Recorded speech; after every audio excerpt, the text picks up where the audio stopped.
घूमने जाता बस में जा।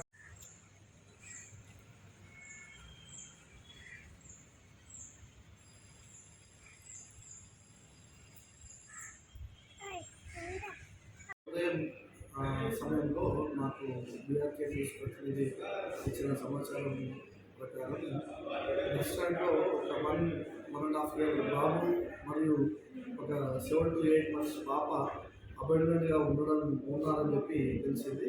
మా బీట్ ఆఫీసర్ని పంపించి విచారించగా వాళ్ళ తల్లిదండ్రులు ఎవరో గుర్తు తెలియని వ్యక్తులు నిన్ననే బస్ స్టాండ్లో వాళ్ళని వదిలేసినట్టుగా వాళ్ళని గమనించి బస్ స్టాండ్లో పనిచేసే ఆయామలు వాళ్ళను రాత్రి వాళ్ళ కష్టంలో పెట్టుకొని తల్లిదండ్రుల గురించి విచారించగా ఏ సమాచారం తెలియకపోగా ఆ సమాచారం మాకు తెలిసిన తర్వాత మేము మా పిల్లల్ని పోలీస్ స్టేషన్ తీసుకొచ్చి విచారణ చేసి వాళ్ళ తల్లిదండ్రుల గురించి వెతకడం జరుగుతుంది. ప్లస్ ఈ పిల్లల్ని కూడా సిడబ్ల్యూసికి హ్యాండ్ ఓవర్ చేయడం జరుగుతుంది.